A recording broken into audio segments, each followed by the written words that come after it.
Back now, as promised, with NBC News exclusive reporting tonight on the war in Syria and word that increased U.S. involvement is imminent.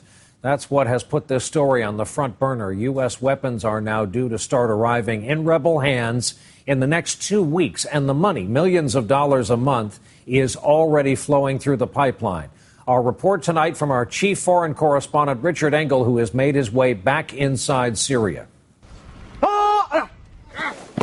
The rebel army in Syria, funded and soon to be armed by Washington, newly organized, training to use rifles and to march.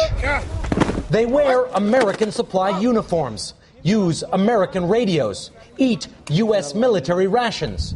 They say they also have American cash, $2.5 million a month, quietly paid by the U.S. And by early July, they say, they'll have American weapons. Their commander, General Salim Idris, moderate, secular, a military engineer who defected from Assad's army.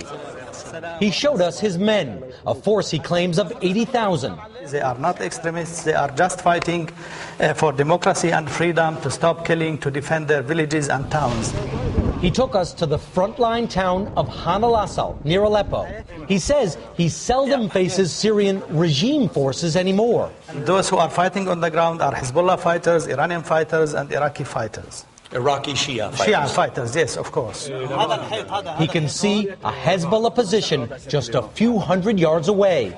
After fighting for more than 2 years, rebels say they are finally at a turning point in this war, and that for the first time they have an organized, unified command, and that critically, the United States has agreed to send weapons, with the first shipments arriving within the next 2 weeks. But General Idris wants more than small arms. I told them that we need anti-tank missiles, anti-aircraft missiles, because these light weapons like this are not so effective. Without them, Idris worries, the rebels will lose. For the U.S., the choices in Syria are difficult. Back an army in a war Americans don't want any part of, or do nothing and watch the chaos spread.